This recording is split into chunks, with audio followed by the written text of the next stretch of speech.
স্বাগত এশিয়ান দেশ সংবাদে, সাথে আছি সাবরিনা জিয়া। চলে যাব পুরো সংবাদে। নারায়ণগঞ্জের সোনারগাঁয়ে মাছ ব্যবসায়ী সবুজ মিয়া হত্যার ঘটনায় আসামিদের গ্রেফতার না করার সংবাদ সম্মেলন করা হয়েছে। দুপুরে উপজেলা প্রেস ক্লাবে এই সংবাদ সম্মেলন করা হয়। লিখিত বক্তব্যে নিহত সবুজের স্ত্রী আখিয়া আক্তার বলেন, তার স্বামী সবুজ মিয়াকে গত 11 জুন বিকেলে রোমান নামের তার এক বন্ধু ডেকে নিয়ে যায়। পরদিন সকালে ললাটি এলাকা থেকে সবুজের লাশ উদ্ধার করা হয়। এই ঘটনায় 7 জনকে আসামি করে হত্যা মামলা করা হয়। হত্যার 2 মাস পার হলেও মূল আসামিকে গ্রেফতার করছে না পুলিশ। তাই আসামিদের দ্রুত গ্রেফতার করে বিচারের দাবি করেন তারা।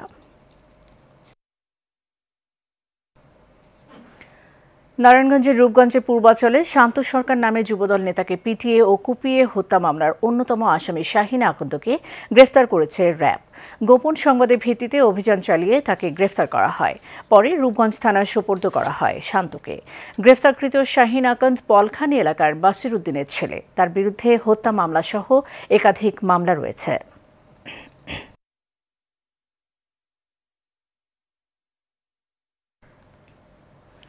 হবিগঞ্জের বানিয়াচং উপজেলার কাউরিয়াকান্দি গ্রামে এক কৃষকের গোয়ালঘরে অগ্নিকাণ্ডে 5টি গরুসহ বিভিন্ন মালামাল পুড়ে গেছে। এতে 8 লাখ টাকার ক্ষতি হয়েছে বলে দাবি কৃষকের। স্বজনরা জানায়, কৃষক মনির মিয়া বাড়ির গোয়ালঘরে বৈদ্যুতিক শর্ট সার্কিট থেকে অগ্নিকাণ্ডের সূত্রপাত হয়। সাথে সাথে আগুন চারদিকে ছড়িয়ে পড়ে। এতে গোয়ালঘরে থাকা 5টি গরু পুড়ে যায়। পরে স্থানীয় লোকজন এসে আগুন নিয়ন্ত্রণে আনে। জনপ্রতিনিধি সহ বানিয়াচং থানা পুলিশ ঘটনাস্থল পরিদর্শন করেছেন।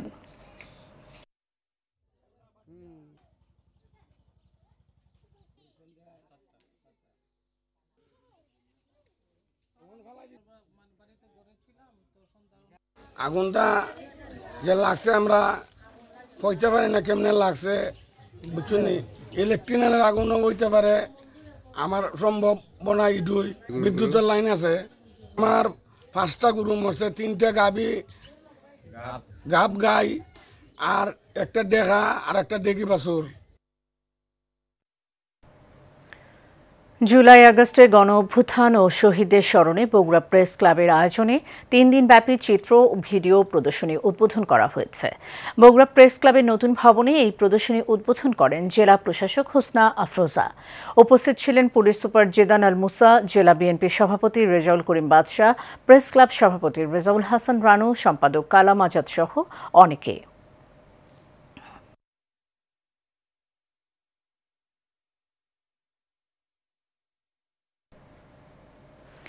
মাইলস্টোনে বিমান দুর্ঘটনায় নিহতদের স্মরণে শোকসভা ও আহতদের দ্রুত সুস্থতা কামনায় সাভারে আশুলিয়ায় দোয়া মাহফিল অনুষ্ঠিত হয়েছে।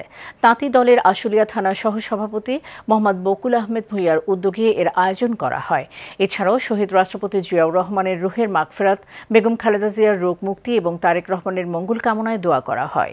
এতে উপস্থিত ছিলেন ইয়ারপুর ইউনিয়ন বিএনপি সহ সভাপতি ইসমাইল হোসেন মোল্লা, আশুলিয়া থানা ছাত্রদলের প্রতিষ্ঠাতা সহ সভাপতি শরীফ চৌধুরী সহ অনেকে।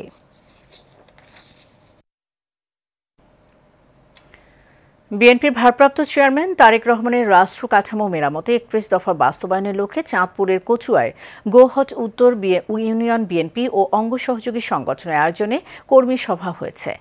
পালগিরি উচ্চ বিদ্যালয়ের মাঝে কর্মী সভার প্রধান অতিথির বক্তব্য রাখেন সাবেক শিক্ষা প্রতিমন্ত্রী ডক্টর আনম এহসানুল হক মিলন। ইউনিয়ন বিএনপির সভাপতি শাহ আলম পাচুয়ারির সভাপতিত্বে ও উপজেলা যুবদলের সহসভাপতি সাখাওয়াত হোসেন শাক্কুর পরিচালনায় বক্তব্য রাখেন সাবেক বিএনপি সভাপতি শরীফ উদ্দিন মিয়া সহ অনেকে।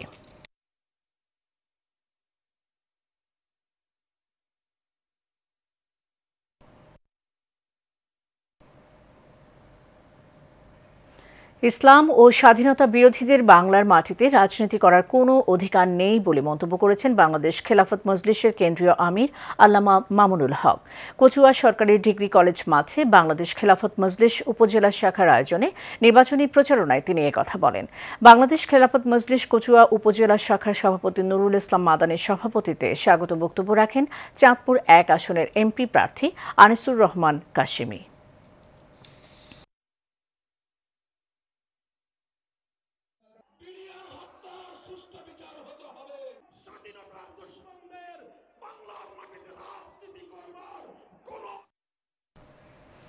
তরুণ প্রজন্মের প্রথম ভোট ধানের শীষের পক্ষে হোক, এই স্লোগানে কুষ্টিয়া ৪ আসনে বিএনপির মনোনয়ন প্রত্যাশী কৃষক দলের কেন্দ্রীয় কমিটির সদস্য মোহাম্মদ মঈনুদ্দিন মোটরসাইকেল শোডাউন ও পথসভা করেছেন। খোকসা পৌরবাজার, একতারপুর, বনগ্রাম, বহরমপুর এলাকায় এই রাষ্ট্র মেরামতে ৩১ দফা সম্বলিত লিফলেট বিতরণ করা হয়। এ সময় উপস্থিত ছিলেন খোকসা উপজেলা ছাত্রদলের আহ্বায়ক জাকির হোসেন জাকির সহ অনেকে।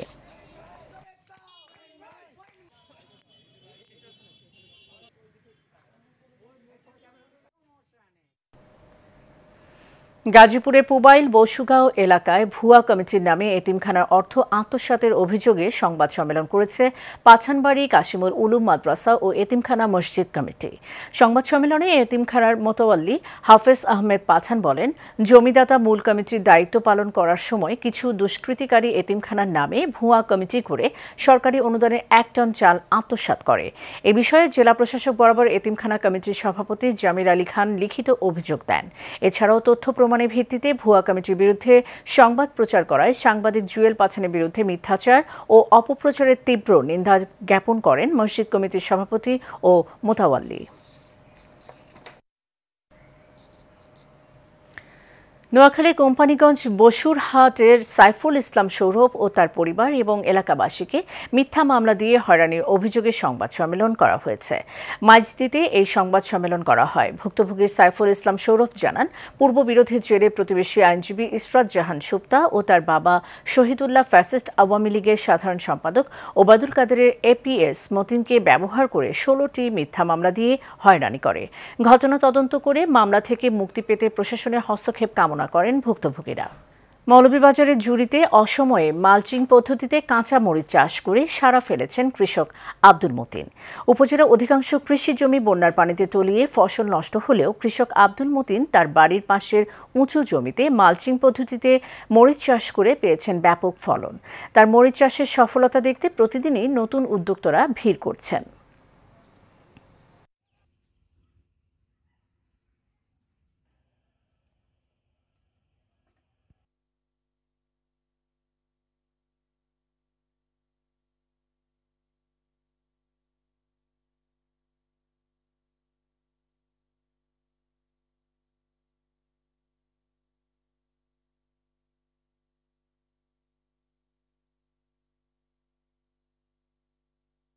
মরিচ করার ফসলও ভালো হইতেছে, আমাদেরকেও উনি সুযোগ সুবিধা দিতেছে। যে মরিচ গুলা আমরা পালা দাম পাইতেছি এখন বর্তমানে।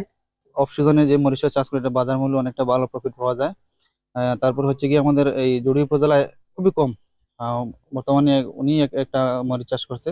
আমরা কৃষি বিভাগ যে কোনো কৃষক যদি এগিয়ে আসে, তারা অসময়ে মরিচ চাষ করতে চায় বা গ্রীষ্মকালীন টমেটো চাষ করতে চায় বা আগাম শীতকালীন সবজি চাষ করতে চায়, আমরা তাকে সার, বীজ এবং পরামর্শ দিয়ে সহায়তা করব।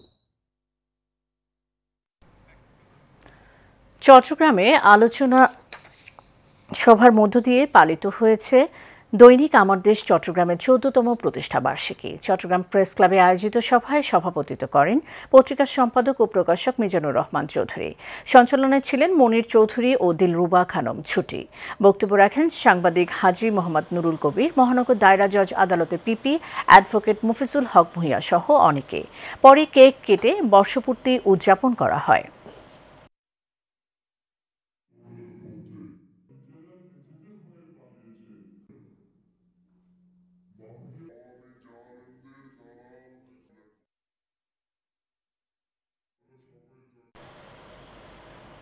বগুড়া শিবগঞ্জে কেঁচো ও ট্রাইকোডার্মা সার উৎপাদন খামার জ্যোতি ভার্মি কম্পোস্ট পরিদর্শন করেন কৃষি সম্প্রসারণ অধিদপ্তরের উপপরিচালক সোহেল মোহাম্মদ শামসুদ্দিন ফিরোজ। এ সময় উপস্থিত ছিলেন বেসিক কীটনাশক ওষুধের স্বত্বাধিকারী শাফি, শিবগঞ্জ উপজেলা কৃষি কর্মকর্তা আব্দুল হান্নান, উপসহকারী কৃষি কর্মকর্তা পলাশ, জাহিদ হাসান, এনামুল হক, রাসেল আহমেদ সহ অনেকে।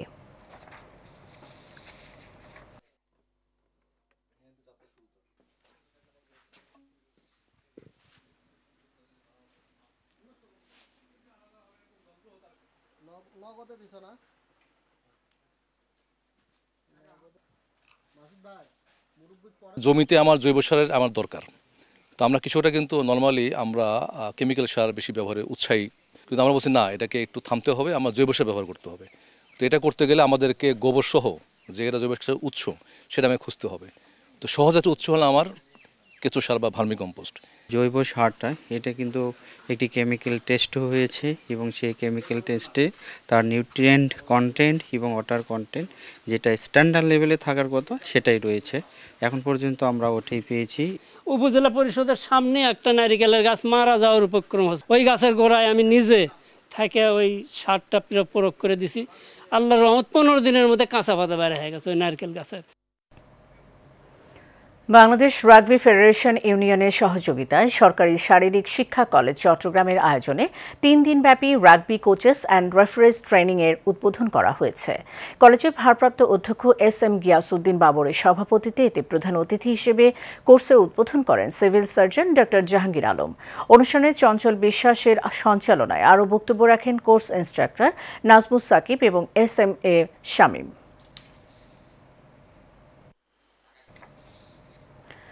JaPa chairman G M. কাদেরের বিরুদ্ধে মিথ্যা মামলা প্রত্যাহার ও গ্রেফতারকৃত নেতাকর্মীদের মুক্তির দাবিতে মতবিনিময় সভা হয়েছে। এছাড়াও চট্টগ্রামে জাতীয় পার্টির নবগঠিত আহ্বায়ক কমিটির পরিচিতি সভা হয়েছে।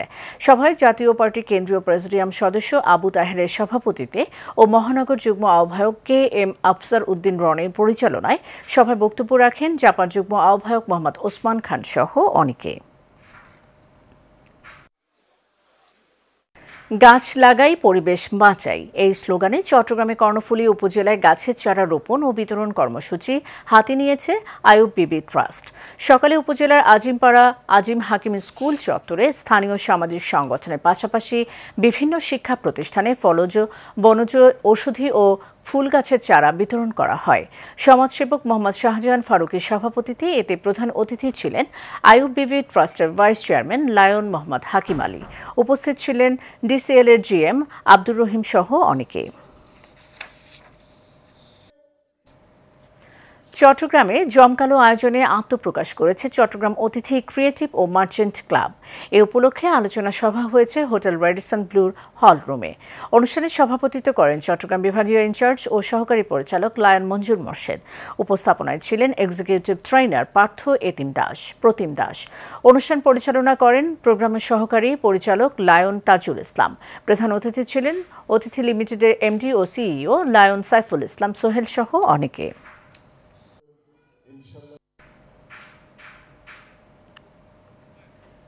চট্টগ্রাম নগরের পাঁচলাইশে হেলভিউ আবাসিক কল্যাণ সমিতির দ্বিবার্ষিক নির্বাচন হয়েছে। নির্বাচনে দুটি প্যানেল থেকে মোট 38 জন প্রার্থী 19টি পদের জন্য প্রতিদ্বন্দ্বিতা করছেন। সভাপতির পদে সম্মাননা পরিষদ থেকে সোসাইটির অ্যাডভোকেট আবু ইউসুফ হেলাল ও প্রবীণ নবীন পরিষদ থেকে মনির প্রতিদ্বন্দ্বিতা করেছেন। এছাড়াও সাধারণ সম্পাদক পদে সম্মাননা পরিষদে মোহাম্মদ জহুরুল আলম ও প্রবীণ নবীন পরিষদে মোহাম্মদ আলী রেজা প্রতিদ্বন্দ্বিতা করেছেন।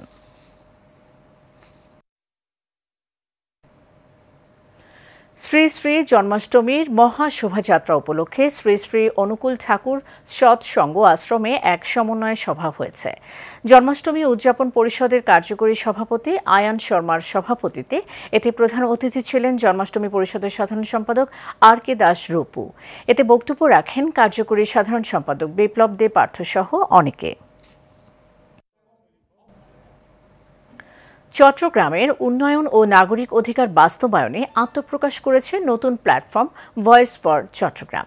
চট্টগ্রাম ক্লাবে আয়োজিত অনুষ্ঠানে 31 সদস্যের পূর্ণাঙ্গ কমিটির ঘোষণা করা হয়। সভাপতি নির্বাচিত হয়েছেন বিশিষ্ট চিকিৎসক ডক্টর মোহাম্মদ ঈশা চৌধুরী, সাধারণ সম্পাদক মোহাম্মদ জালাল উদ্দিন পারভেজ এবং সিনিয়র সহ সভাপতি হয়েছেন সমাজসেবী লায়ন সালাউদ্দিন আলী।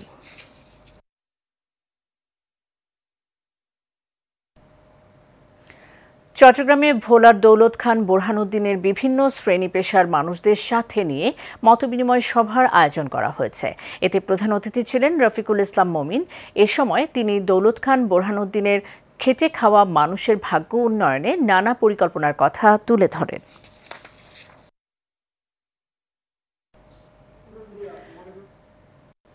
নরসিংদী শিবপুর উপজেলার কামালপুরে মব জাস্টিস করে একটি প্রাইভেট মাদ্রাসা ও বসতবাড়ি জবরদখলের অভিযোগ তুলেছেন মাদ্রাসার প্রতিষ্ঠাতা আনোয়ার হোসেন সিরাজি। এক সংবাদ সম্মেলনে আনোয়ার হোসেন সিরাজি লিখিত বক্তব্য পাঠ করেন। আনোয়ার হোসেন সিরাজি বলেন, এ ঘটনায় আদালতে 2টি মামলা করেছেন তিনি। ন্যায় বিচার না পেলে সপরিবারে আত্মহত্যা করতে বাধ্য হবেন বলেও জানান তিনি অভিযোগ করেন ইব্রাহিম আকরাম সহ তার লোকজন তার প্রতিষ্ঠান ও বসতবাড়ি দখল করে নিয়েছে, তাই তিনি প্রশাসনের হস্তক্ষেপ ও ন্যায় বিচার কামনা করেন। গাজীপুরের শ্রীপুরে ঘরের ভেতর স্ত্রীকে পুড়িয়ে হত্যার অভিযোগ উঠেছে স্বামীর বিরুদ্ধে। উপজেলার মাওনা ইউনিয়নের ইদ্রবপুর গ্রামে এ ঘটনা ঘটে। সকালে ঘটনাস্থল থেকে গৃহবধূ মরদেহ উদ্ধার করে পুলিশ। নিহত গৃহবধূ মারুফা আক্তার স্থানীয় মিজানুর রহমানের স্ত্রী। এ ঘটনার পর থেকে স্বামী পলাতক রয়েছে। অভিযুক্ত স্বামী মোহাম্মদ মিজানুর রহমান একই গ্রামের মোহাম্মদ সুলতান মিয়ার ছেলে। কুষ্টিয়ায় ভেড়ামারায় স্বামীকে বেঁধে রেখে স্ত্রীকে সংঘবদ্ধ ধর্ষণের অভিযোগ উঠেছে। এ ঘটনায় 6 জনকে আটক করেছে পুলিশ। উপজেলার বাহিরচর ইউনিয়নের মুসলিমপুর এলাকায় এ ঘটনা ঘটে। পুলিশ জানায়, গেল রাত 10:30টায় মুসলিমপুর এলাকায় ভুক্তভোগী ওই নারী বাড়িতে ফেরার পথে কয়েকজন যুবক তাদের গতিরোধ করে পার্শ্ববর্তী একটি লিচু বাগানে নিয়ে যায়। পরে তার স্বামীকে বেঁধে মারধর ও স্ত্রীকে সংঘবদ্ধ ধর্ষণ করে পালিয়ে যায়। ঝিনাইদহে কয়েকদিনের টানা বৃষ্টিতে বিভিন্ন উপজেলার ফসলি জমির পানির নিচে তলিয়ে গেছে। কোথাও তলিয়ে গেছে সবজি ক্ষেত, আবার কোথাও ডুবে গেছে ধানের বীজতলা ও সদ্য রোপণ করা আমনের জমি। কৃষকরা জানান, ঝিনাইদহ সদর, কোটচাঁদপুর, মহেশপুর, কালীগঞ্জ সহ বিভিন্ন উপজেলার মাঠ ও বিলে টানা বৃষ্টির কারণে পানি জমে জলাবদ্ধতার সৃষ্টি হয়েছে। পানি নিষ্কাশনের সুব্যবস্থা না থাকায় বৃষ্টির পানি দ্রুত সরতে পারছে না। এতে সদ্য রোপণ করা আমন ধান নষ্ট হয়ে যাচ্ছে।